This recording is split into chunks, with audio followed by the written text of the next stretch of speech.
یہ ایک چھوٹی سی ربائی سے مولانا کو دعوت گفتار دوں گا کہ تو مظہر دو عالم من فقیر، روز محشر عذر ہائے من پذیر، اور گر حسابم رات و بینی ناگزیر، از نگاہ مصطفیٰ پنہاں بگیر۔ جناب مولانا مدنی میاں صاحب۔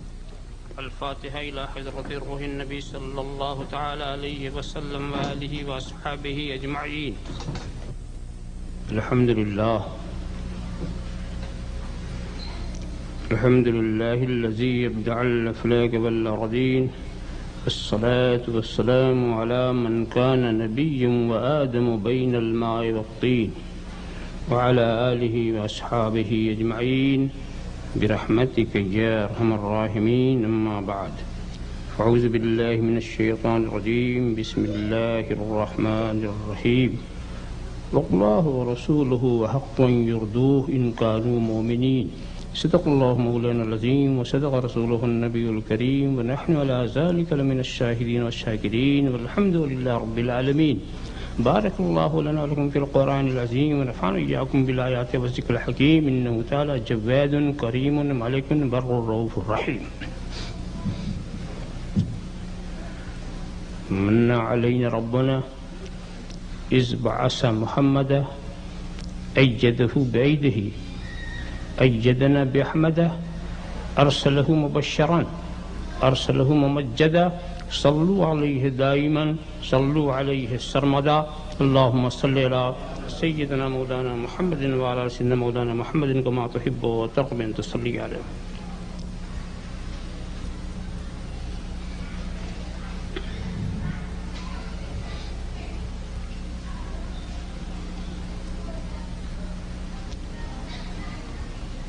بڑے لطیف ہیں، نازک سے گھر میں رہتے ہیں. بڑے لطیف ہیں، نازک سے گھر میں رہتے ہیں، میرے حضور میری چشم تر میں رہتے ہیں.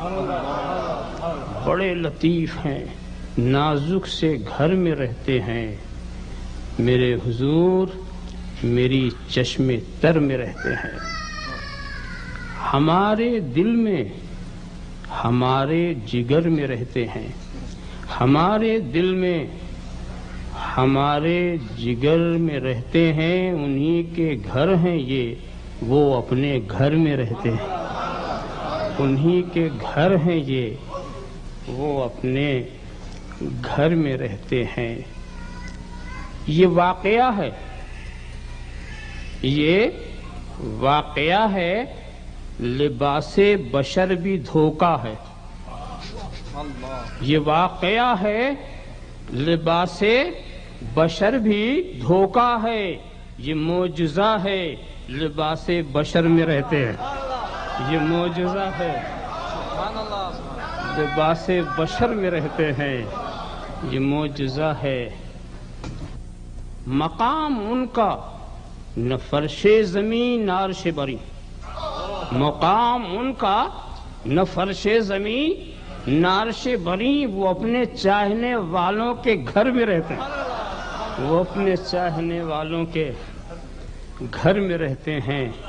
مقام ان کا نہ فرش زمین نہ عرش بری، وہ اپنے چاہنے والوں کے گھر میں رہتے ہیں. اگر خاموش رہوں میں تو ہی سب کچھ ہے، جو کچھ کہا تو تیرا حسن ہو گیا محدود. بارگاہ رسالت و آل رسالت میں درود شریف کا نذران عقیدت پیش فرمائیں. اللہم صلی علی سیدنا مولانا محمد وعلی سیدنا مولانا محمد کما تحب وترغب ان تصلی علیہ. ایک بار اور حدیث صلاۃ پیش فرما دیں. صلی اللہ علی النبی الامی وآلہ صلی اللہ علیہ وسلم صلاۃ و سلاما علیہ یا رسول اللہ. ایک بار اور نذران درود شریف پیش فرما دیں. اللہم صلی علی سیدنا مولانا محمد وعلی سیدنا مولانا محمد کما تحب وترغب ان تصلی علیہ.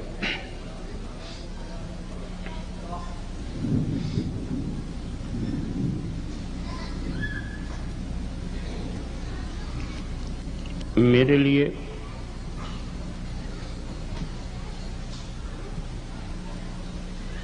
جس عنوان کا انتخاب کیا گیا ہے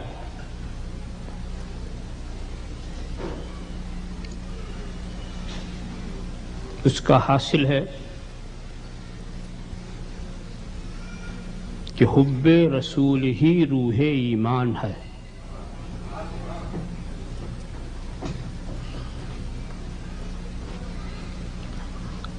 مگر وقت کی تنگ دامانی کا مجھے احساس ہے. توقع تھی کہ شاید میں 6:30 بجے سے آپ کو مخاطب کروں، مگر 7:30 کے اوپر گھڑی جا رہی ہے اور کچھ تھوڑی دیر کے بعد پھر مغرب کا بھی وقت شروع ہو جائے گا. تو چند منٹ جو مجھے وقت ملا ہے اس میں کچھ بنیادی باتیں عرض کر کے میں آپ سے رخصت چاہوں گا. تفصیل پھر کسی موقع پر انشاءاللہ.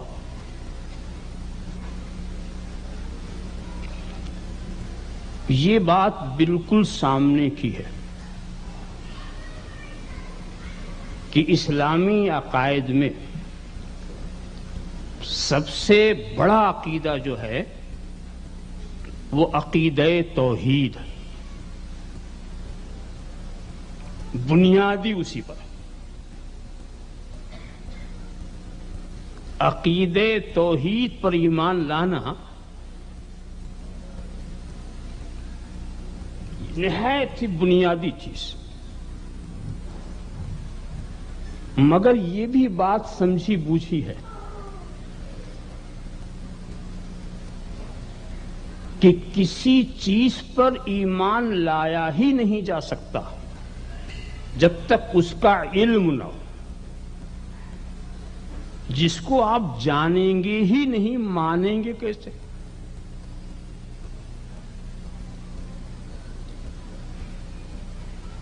تو اب علم توحید کا علم اگر آپ کو نہ ہو تو اس پر ایمان کی کوئی شکل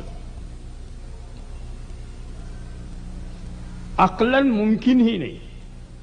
پہلے علم پھر ایمان. مگر علم کے لیے ذریعہ علم چاہیے.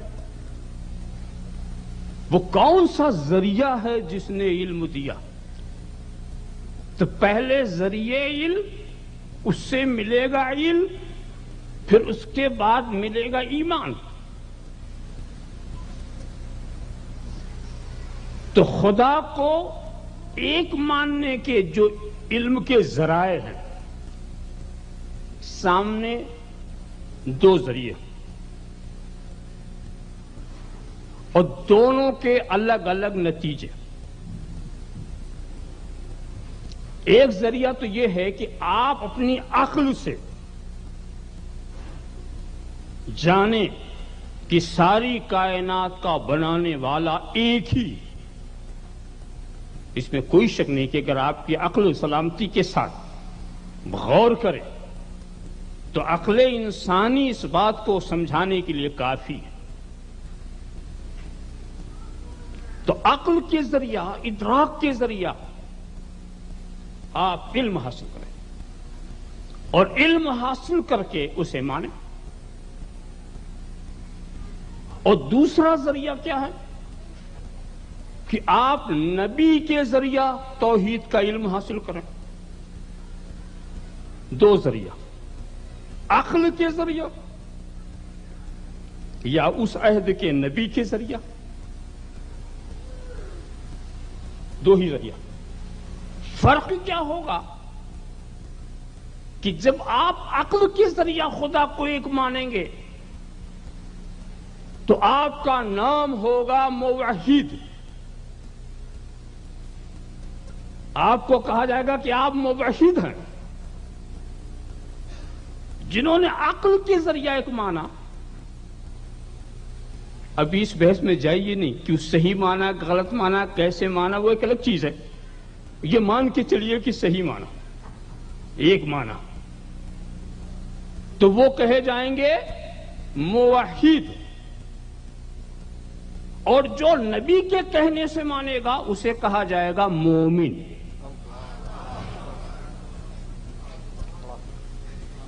اسی لیے قرآن میں توحید کا درس تو دیا گیا ہے، مگر کہیں ایسا خطاب نہیں ملے گا یا ایھا الذین وحدوا، یا ایھا الذین وحدوا، اے توحید والو، اے توحید والو، بلکہ خطاب یہ ہے یا ایھا الذین آمنوا، یا ایھا الذین آمنوا، اے ایمان والو، اے ایمان والو۔ ایمان ملتا ہے نبی کی ذات سے۔ اب آپ سوچیں کیسے ایمان ملتا؟ ایمان ہے کیا؟ علماء سے آپ پوچھیں گے، هو التصدیق بما جاء به النبی صلی اللہ تعالی علیہ وسلم، نبی کی لائی ہوئی چیز کو دل سے مان لینا، نبی کی ہدایات کو دل سے مان لینا، یہ ایمان۔ اب آپ یہ بتائیے کہ جب ہدایات کو مان لینا ایمان ہے تو کیا یہ ممکن ہے کہ ہدایت مانی جائے ہادی کو نہ مانا جائے؟ کیا یہ ممکن ہے کہ دعوت تسلیم ہو داعی تسلیم نہ ہو؟ کیا یہ ممکن ہے ارشاد مان لو مرشد کو نہ مانو؟ کیا یہ ہو سکتا ہے کلام مان لو متکلم کو نہ مانو؟ کیا یہ ہو سکتا ہے قول مان لو قائل کو نہ مانو؟ کیا یہ ہو سکتا ہے کہ اسلام کو مان لو محمد عربی کو نہ مانو؟ اللہم صلی علی سیدنا مولانا محمد کما تحب و ترضى ان تصلی علیہ۔ تو جب تصدیق کے لیے ضروری ہے دعوت کو ماننا، اور دعوت کو ماننے کے لیے ضروری ہے داعی کا ماننا، جب تک آپ داعی کو نہیں مانیں گے، دعوت ہی کو نہیں مانیں گے، ہادی کو نہیں مانیں گے، تو اب وہ نبی کا ماننا کتنی اہمیت، کس قدر ضروری۔ دوستو، جب تک کوئی نبی کو نہیں مانے گا بات آگے ہی نہیں بڑھے گی۔ اسی لیے نبی کریم نے پہلے اپنے کو منوایا، اپنی دعوت شروع کرنے سے پہلے اپنے کو منوایا۔ خدا کی مصلحت دیکھیے، اس کی قدرت دیکھیے کہ 40 سال تک اپنے محبوب کو خاموش رکھا، کچھ نہیں، انتظار کر رہے ہیں کہ اذن آئے تو دعوت شروع کرو۔ 40 سال تک کس کو خاموش رکھا؟ جس کی نبوت کا اعلان پہلے ہی ہو چکا تھا، اور کیسا ہو چکا تھا؟ کس کنت نبیا وآدم بین الماء والطین، میں اس وقت نبی تھا جب آدم آب و گل کی منزلیں طے کر رہے تھے۔ کنت نبی وآدم لمنجلد فی طینتہ، ابھی حضرت آدم پیدا بھی نہیں ہوئے تو میں نبی تھا۔ جب حضور سے پوچھا گیا، ترمذی شریف کی حدیث، متی وجبت لک النبوہ، اے محبوب آپ پر نبوت کب لازم ہو گئی؟ لازم کا لفظ دیکھیے، کب لازم ہو گئی؟ تو فرمایا وآدم بین الروح والجسد، ابھی آدم روح و جسد کی منزلیں طے کر رہے تھے، مجھ پر نبوت لازم، الفاظ واجب ہو گئی۔ لازم، لازم کا لفظ آپ بولتے ہیں اور سمجھتے بھی ہیں۔ سورج کے لیے روشنی لازم، چاند کے لیے چاندنی لازم، دریا کے لیے روانی لازم، پھول کے لیے مہک لازم، موتی کے لیے چمک لازم، آبشار کے لیے نغمے لازم، ستاروں کے لیے چمکنا لازم۔ کیا مطلب؟ یہ ہو ہی نہیں سکتا کہ سورج ہو روشنی نہ ہو، چاند ہو چاندنی نہ ہو، دریا ہو روانی نہ ہو، آبشار ہو نغمے نہ ہو، موتی ہو چمک نہ ہو، بلبل ہو چہک نہ ہو۔ ایسا ہو ہی نہیں سکتا کہ نور مصطفیٰ ہو نبوت نہ ہو، نور مصطفیٰ ہو نبوت نہ ہو۔ تو جب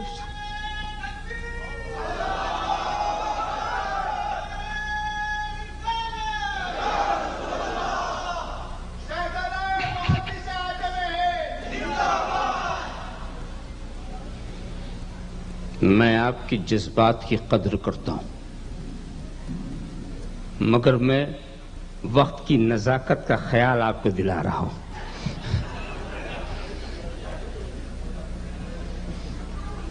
کہیں اس نعرے کے بہانے آپ بھی کچھ میرا وقت نہ لیتے جائیں. رب تبارک و تعالیٰ کی آپ کی عمر و صحت و اقبال میں برکت عطا فرمائے.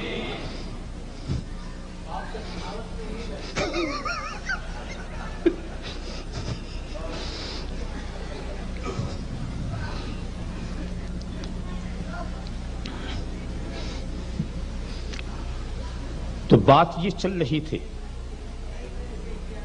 تو جو پہلے ہی سے نبی یعنی حضرت آدم کے وجود سے پہلے، دوسرے لفظوں میں بشریت کے وجود سے پہلے، بشر کا وجود نہیں ہے نبی، بشر کا وجود نہیں اور نبی. یہاں سے یہ نقطہ آپ نے سمجھ لیا ہوگا کہ نبی ہونے کے لیے بشر ہونا ضروری نہیں. نبی ہونے کے لیے بشر ہونا سے نور مصطفیٰ نبی تھا، بشر نہیں تھا. نبوت کے مقام پر تھا، بشر نہیں تھا. پھر کیا؟ ہاں، ہماری ہدایت کے لیے نبی کو جامع بشری میں آنا لازمی ہے. یہ تو مطلب یہ بشریت کے ہم محتاج ہیں وہ نہیں ہے. اگر وہ بشری لباس میں نہ آتے تو ہمیں ہدایت کون کرتا، ہمیں راستہ کون دکھاتا؟ تو ان کی بشریت کی ضرورت ہمیں ہے، انہیں نہیں ہے. جب چاہے لباس کو پہن لے، جب چاہے اتار دیں. اللہم صلی علی سیدنا مولانا محمد کما تحب و ترضی ان تصلی علیہ. میں اس کو ایسے سمجھا دوں کہ معراج کی رات جب حضور جا رہے تھے تو پھر اس کے بعد منظر کیا تھا، اور اس تفسیر روح البیان کے الفاظ میں ہے لأنه تجاوز في تلك الليلة عن عالم العناصر ثم عن عالم الطبيعة ثم عن عالم الأرواح حتى وصل إلى عالم الأمر فانسلخ عن الكل فرعى ربه بالكل. میرا محبوب جب معراج کی رات چلا عالم عناصر سے گزرا، عالم طبیعت سے گزرا، عالم ارواح سے گزرا، عالم بشریت سے گزرا، عالم ملکوت سے گزرا، گزرتا گیا. اور جس عالم کے جو لوازمات تھے وہی چھوڑتا گیا، جس عالم کے جو لوازمات تھے وہی چھوڑتا گیا. اور پھر اس عالم امر میں پہنچا، عالم امر میں پہنچا. پھر کیفیت کیا تھی؟ وہ متشابہات میں سے. نہ آپ پر سمجھنا ضروری، نہ ہمارا سمجھانا ضروری. بس ہم اتنا جانتے ہیں کہ بندہ اپنے معبود کی بارگاہ میں تھا، معبود نے جو چاہا دے دیا، بندے نے جتنا چاہا لے لیا. فَأَوْحَىٰ إِلَىٰ عَبْدِهِ مَا أَوْحَىٰ، دے دیا اپنے بندے کو. تو جب دینے والا نہیں بتا رہا تو میں کہاں سے بتا دوں؟ اسی نے نہیں بتایا کہ کیا دیا تو میں کہاں سے بتا دوں کیا دیا؟ اور لینے والے نے بھی آ کے نہیں بتایا کیا لایا، مگر بلایا اور دے دیا. وہاں بلا کے دیا تاکہ کوئی نہ سمجھے، اور سمجھنا ہو تو یہ سمجھ لے کہ یہی ایک لینے والا ہے جو بغیر واسطے کے لیتا ہے. اللہم صلی علی سیدنا مولانا محمد کما تحب و ترضی ان تصلی علیہ. آپ خیال کرتے چلے جائیں اور اس کے بعد جب آنے لگے تو پھر وہی لوازمات لیتے چلے آئے. تو اب ذرا سا اتفاق دیکھیں نبی کریم نے کیا بات کہی. ان اللہ استخذنی عبدا قبل ان یتخذنی نبیا. خدا نے مجھے پہلے بندہ بنایا، نبی بنانے سے پہلے بندہ. تو حضور پہلے عبد، پھر نبی، اور پھر حضرت آدم کی اولاد میں آئے تو بشر، اور پھر 40 سال کے بعد اظہار نبوت کیا تو رسول. تو نبوت ہے حضرت آدم سے پہلے اور رسالت ہے حضرت عیسیٰ کے بعد. نبوت ہے حضرت آدم سے پہلے اور رسالت ہے حضرت عیسیٰ کے بعد، تو اسی نبوت اور رسالت کے بیچ میں سارے انبیاء انہی کی نیابت کر رہے ہیں. اللہم صلی علی سیدنا مولانا محمد کما تحب و ترضی ان تصلی علیہ. ذرا صاف خیال کرتے چلے جا. اچھا تو پہلے آپ، پھر نبی، پھر بشر، پھر رسول. اب فرض کرو ان سے رسالت لے لو تو تین چیز باقی بچتی ہے: ابدیت، نبوت، بشریت. بشریت لے لو تو دو چیز باقی بچتی ہے: ابدیت، نبوت. نبوت لے لو تو ایک چیز باقی رہ بچتی ہے: ابدیت. ابدیت پہ داغ نہیں لگ رہے. اچھا ایک بات بتاؤ، اگر ہم سے ہمارا کیا حال ہے؟ ہمارا حال ہے پہلے ہم بشر ہیں پھر کچھ، پہلے بشر پھر پروفیسر، پہلے بشر پھر ڈاکٹر، پہلے بشر پھر مولوی، پہلے بشر پھر مفتی، پہلے بشر پھر امام. تو ہم پہلے بشر پھر کچھ. اگر ہم سے بشریت لے لے تو کیا بچے؟ ہم سے بشریت لے لو تو کیا بچے؟ ان سے بشریت لو تو دو چیز بچتی ہے: ابدیت بچتی ہے، نبوت بچتی ہے. تو بات یہ ہے کہ بشریت ہماری حقیقت ہے، ان کا لباس ہے. ہماری حقیقت ہے، ان کا لباس ہے. لباس جب چاہیں اتار دیں. اعلان نبوت، اذن دعوت 40 سال کے بعد. اسی لیے بعض لوگوں کو دھوکہ ہو گیا. دھوکہ یہ ہوگا کہ نبوت 40 سال بعد ملی، 40 سال بعد ملی. اس لیے وہی دیکھ رہی ہے دعوت 40 سال کے بعد تو نبوت بھی 40 سال کے بعد. بات بھی بڑی سیدھے انداز سے سمجھنے کی. اگر نبوت پہلے ہوتی تو دعوت بھی پہلے ہوتی، سیدھی سی بات. مگر وہاں تو معاملہ کچھ اور تھا. داعین الی اللہ باذنہ. جب تک خدا حکم نہ دے خاموش، اپنی زندگی کو دکھا رہے ہیں. ایک بات بتاؤ، اگر خدا حکم دے دیتا بچپنے سے ہی کہ تم دعوت دو تو کیا نبی نہ دیتے؟ کیا اپنی ماں کے گود میں حضرت عیسیٰ نے اپنی نبوت کی بات نہیں کی؟ یہ کوئی خاص بات تو نہیں تھی؟ مگر نہیں.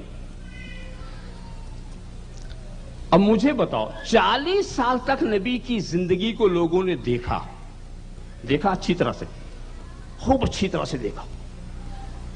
تو نتیجہ کیا نکالا؟ امین ہیں، صادق ہیں، حکم ہیں، جھوٹے نہیں ہیں. تو اب گویا یہ 40 سال جو تھا نبی اپنے کو سمجھا رہے تھے، اپنے کو سمجھا رہے تھے، منوا رہے تھے، اور قوم نے مان لیا. ماننے کے بعد بھی نتیجہ دیکھو کہ جب 40 سال کے بعد نبی نے اپنی دعوت شروع کی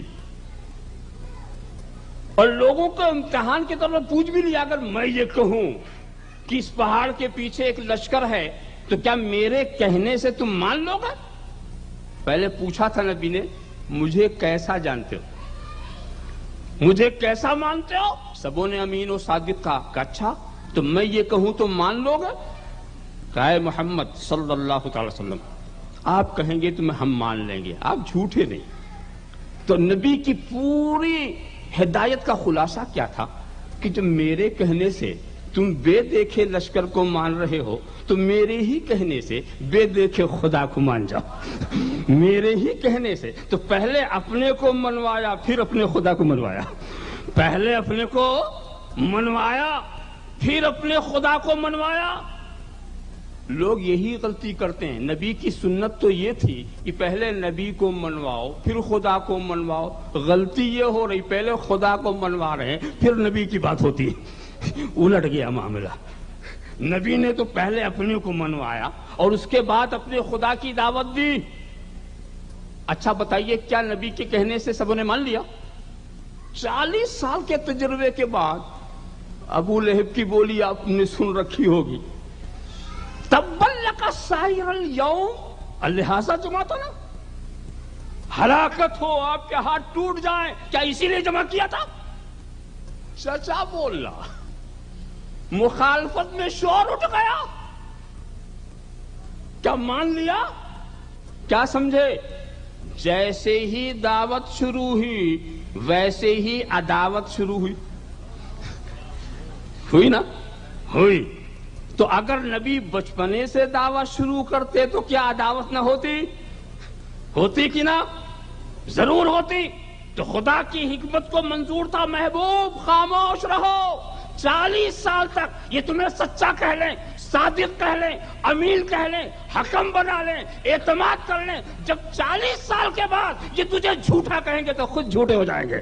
40 سال کے بعد جب یہ تو تیری امانت میں شک کریں گے خود بے ایمان ہو جائیں گے۔ تو 40 سال تک نبی نے کوئی اعلان نہ کر کے اپنے کو سمجھایا، اپنے خدا کو 23 سال سمجھایا، اپنے کو 40 سال سمجھایا، 40 سال تک اپنے کو سمجھایا۔ کیوں؟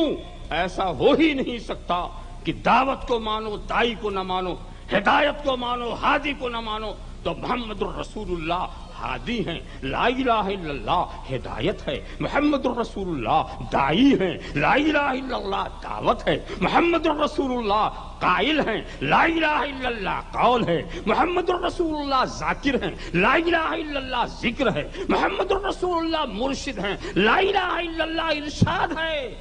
ایسا ہو ہی نہیں سکتا کہ مرشد کو نہ مانو ارشاد کو مان لو، ہادی کو نہ مانو ہدایت کو مان لو۔ تو کتنا اہم ہوا رسول کا ماننا، بغیر رسول پر ایمان کے بات آگے نہیں بڑھتی۔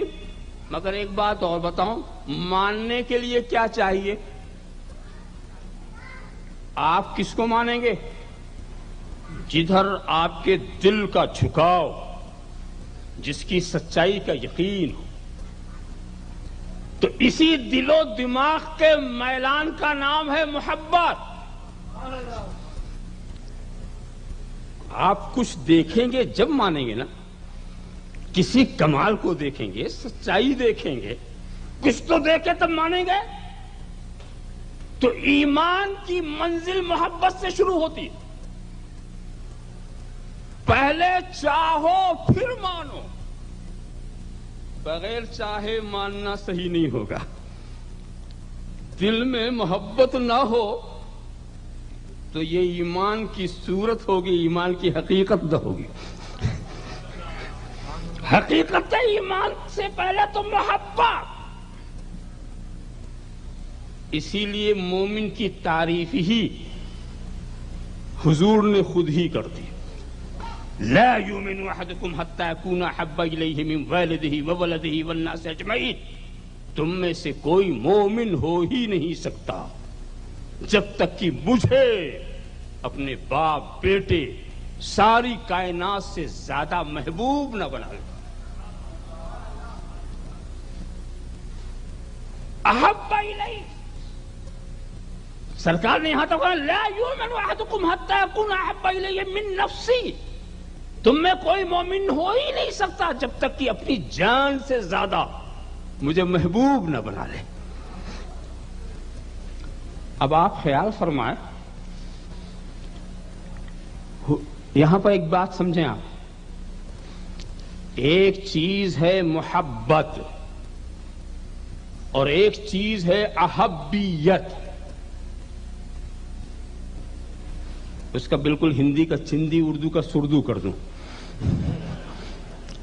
ایک ہے نبی کو چاہنا اور ایک ہے نبی کو سب سے زیادہ چاہنا۔ تو چاہنے کا نام ہے محبت اور سب سے زیادہ چاہنے کا نام ہے احبیت۔ تو نبی کو چاہنا یہ ہے ایمان اور سب سے زیادہ چاہنا یہ ہے کمال ایمان، یہ ہے ایمان کا کمال۔ چاہنا یہ ہے ایمان اور زیادہ چاہنا یہ ہے ایمان کا کمال۔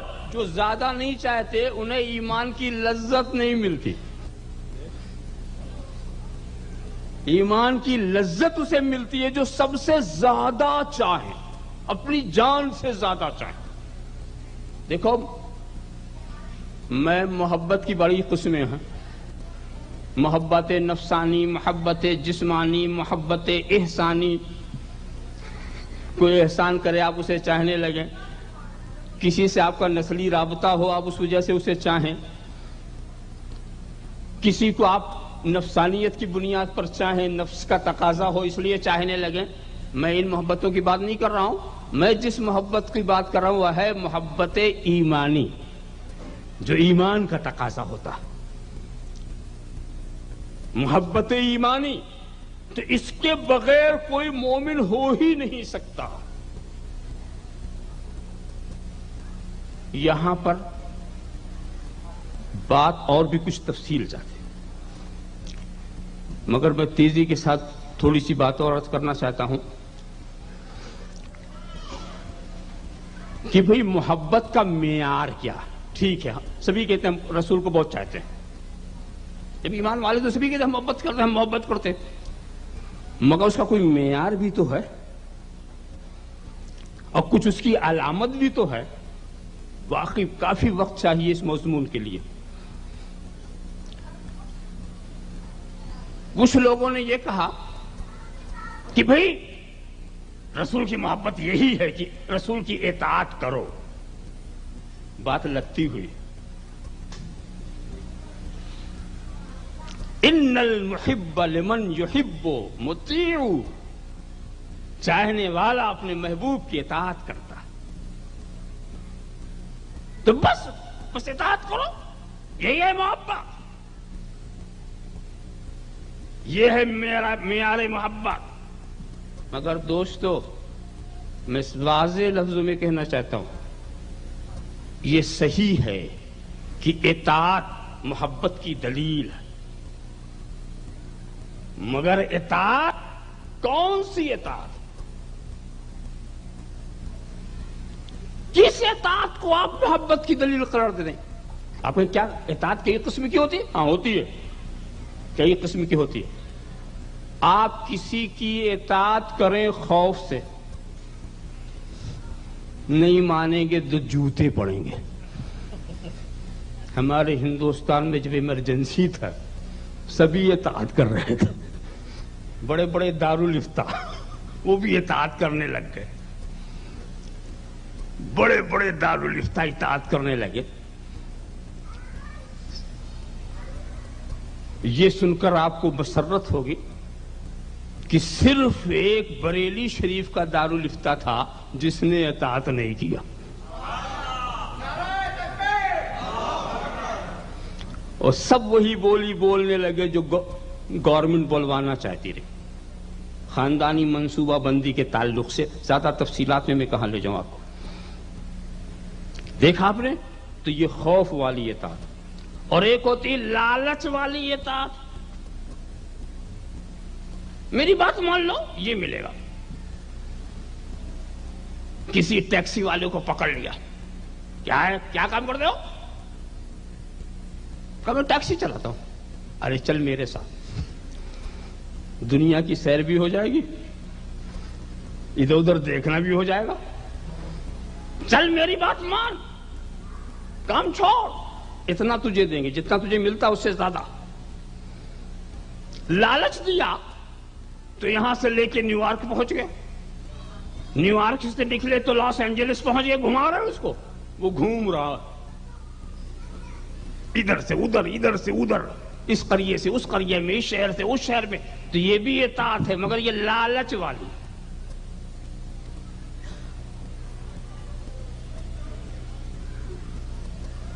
تو نہ لالچ والی اطاعت دلیل محبت، نہ خوف والی اطاعت وہ ہو جو محبت والی ہو، یعنی جس پر آپ کا جذبہ محبت آپ کو مجبور کر دے.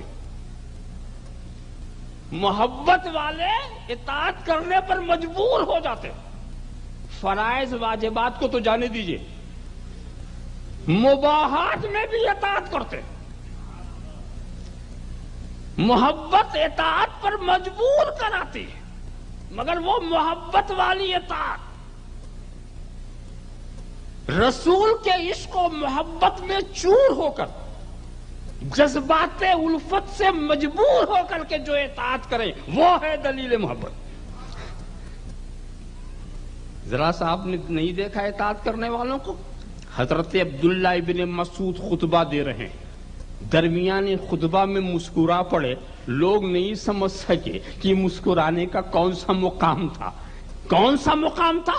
بعد میں پوچھے فلاں مقام پر آپ مسکرا پڑے تھے؟ کہ سنو، جب اللہ کے رسول یہ خطبہ دے رہے تھے تو اسی مقام پہ سرکار بھی مسکرا پڑے تھے، اسی مقام پر ہم بھی نہیں سمجھے تھے کیوں مسکرائے، مگر میں نے سوچا کہ جب سرکار نے مسکرا کے پڑھا ہے تو مجھے بھی مسکرا کے پڑھنا ہے، مجھے مسکرا کے پڑھنا ہے۔ جب حضرت عبداللہ ابن عمر کے پیروں میں نالین لوگوں نے دیکھی اور اس میں بسنتی رنگ دیکھا تو پوچھا یہ اس رنگ کی نالین آپ نے کیوں پسند فرمائی؟ اس میں کیا خوبی ہے؟ کہا سب سے اچھی خوبی، سب سے بڑی خوبی یہی ہے کہ میں نے سرکار کو پہنے ہوئے دیکھا ہے، میں نے سرکار کو پہنے ہوئے دیکھا ہے۔ ذرا سا دیکھو، محبت اطاعت پر مجبور کراتی ہے۔ یہی حضرت عبداللہ ابن عمر جا رہے تھے، لوگوں سے ٹھہرو میں آتا ہوں، ایک درخت کی آڑ میں پہنچ گئے، لوگوں نے سمجھا شاید کوئی فطری ضرورت پوری کرنے گئے، تھوڑی ہی دیر کے بعد واپس آئے، پوچھا کہ کہاں گئے، کیسے آ گئے؟ کہا کہ جب سرکار ہمارے ساتھ جا رہے تھے تو سرکار یوں ہی درخت کی آڑ میں اپنی فطری ضرورت پوری کرنے کے لیے وہاں تشریف لے گئے تھے، تو وہ ضرورت تو مجھے نہیں پیش آئی، مگر میں نے سوچا جا کر ویسے بیٹھ تو رہوں جیسے سرکار بیٹھ گئے تھے، جا کر وہاں صرف بیٹھ جاؤں۔ محبت اطاعت پر مجبور کراتی ہے۔ تو وہ کون سی محبت، وہ کون سی محبت دلیل ہے، کون سی اطاعت دلیل ہے؟ جو محبت کی پیداوار، اس میں لالچ، اور بات بھی ہے، لالچ کب تک، لالچ والی اطاعت کب تک؟ جب تک غرض وابستہ، غرض پوری، السلام علیکم وعلیکم السلام، جائیے اپنے کام سے ہمارے کام سے۔ اور خوف والی اطاعت کب تک؟ جب تک ڈر لگا ہوا، ڈر ختم، اطاعت ختم۔ مگر محبت والی اطاعت یہی باقی رہنے والے۔ مگر کہیں آپ یہ نہ کہتے نہیں صاحب محبت والی بھی جاتی ہے، دیکھا ہوگا آپ نے اپنے اطراف میں، محبت والی بات بھی ختم ہوتی ہے۔ مگر میں آپ کو بتاؤں، محبت والی اطاعت ختم نہیں ہوتی، خوف تو دور ہو سکتا ہے، غرض تو پوری ہو جا سکتی ہے۔ اور محبت والی اطاعت کب ختم ہوتی ہے؟ جب محبت کم ہو۔ آپ کہتے ہیں صاحب محبت بھی کم ہوتی ہے، میں پوچھتا ہوں کب کم ہوتی ہے؟ محبت اس وقت کم ہوتی ہے کہ جس کمال سے محبت متعلق ہو اس کمال میں زوال آئے۔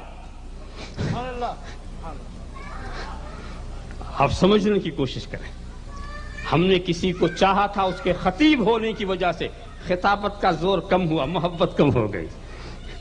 ہم نے کسی کے حسن و جمال کی وجہ سے اسے چاہا، حسن و جمال ڈھل گیا، محبت کم ہو گئی۔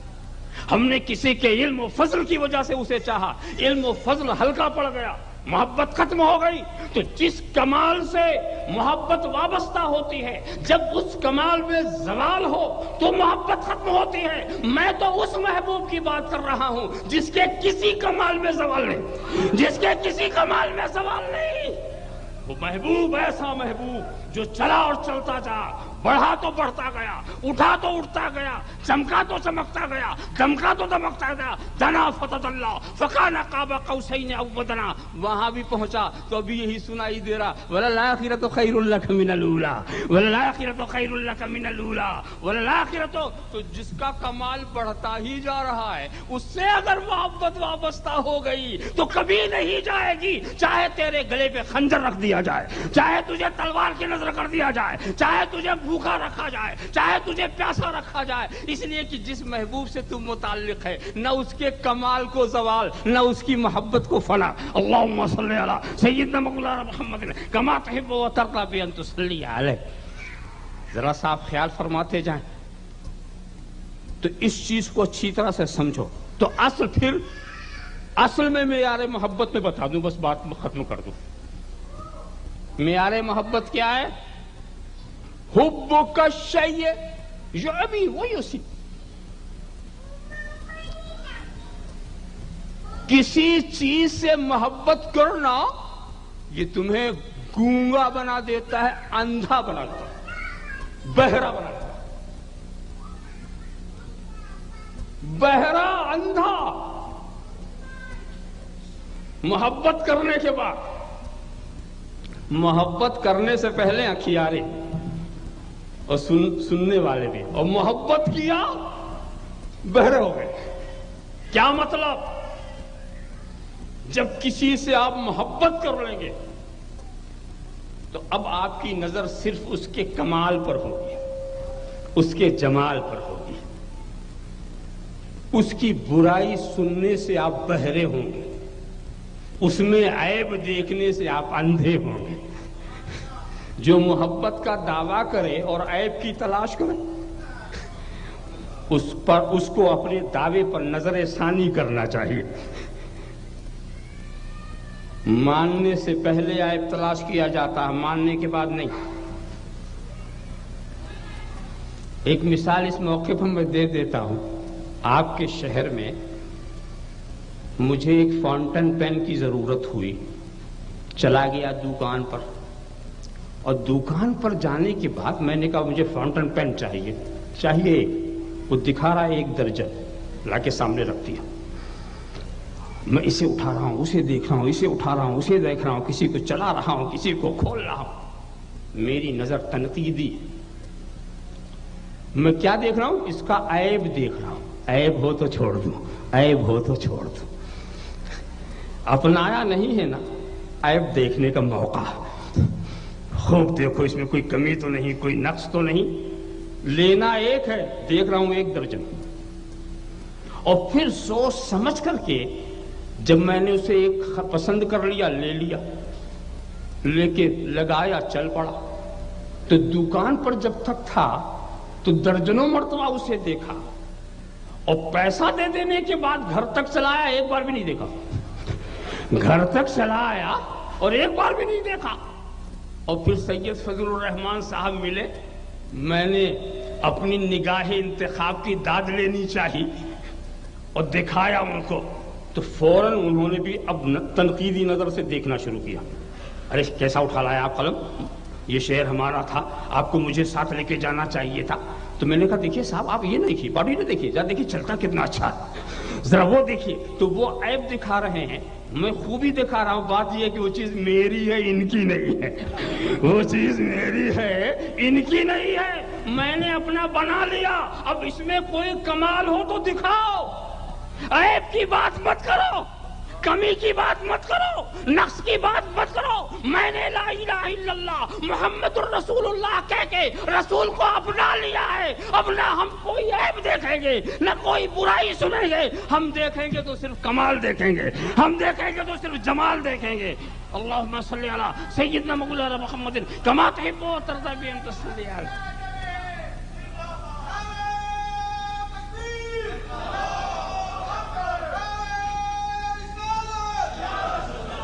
دو لفظ اور سن لیجئے دوستو.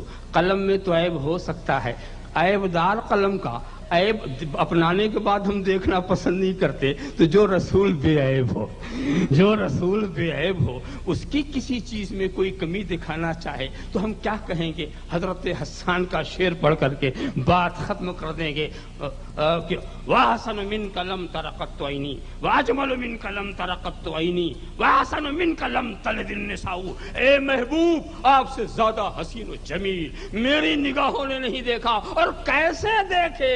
آپ سے زیادہ کامل تو کسی عورت نے پیدا ہی نہیں کیا. اللہم صلی علی سیدنا مولانا محمد کما تحب و ترضی بان تصلی علیہ. وآخر دعوانا ان الحمد للہ رب العالمین. مصطفیٰ جان رحمت پہ لاکھوں سلام. مصطفیٰ جان رحمت پہ لاکھوں سلام. شمع بز میں ہدایت پہ لاکھوں لاکھوں سلام شمع بز میں ہدایت پہ لاکھوں دونوں عالم کا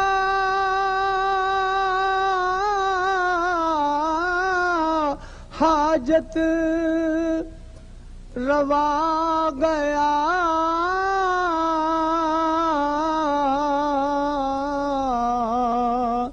ساری دنیا کا مشکل کشا آ گیا گود میں تیری نور خدا آ گیا آمنہ تیری قسمت پہ لاکھوں سلام مصطفیٰ جان رحمت پہ لام شمع بز میں ہدایت پہ لاکھوں سلام شمع بز میں ہدایت پہ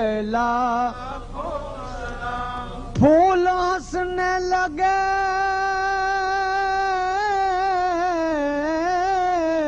کھل اٹھی ہر کلی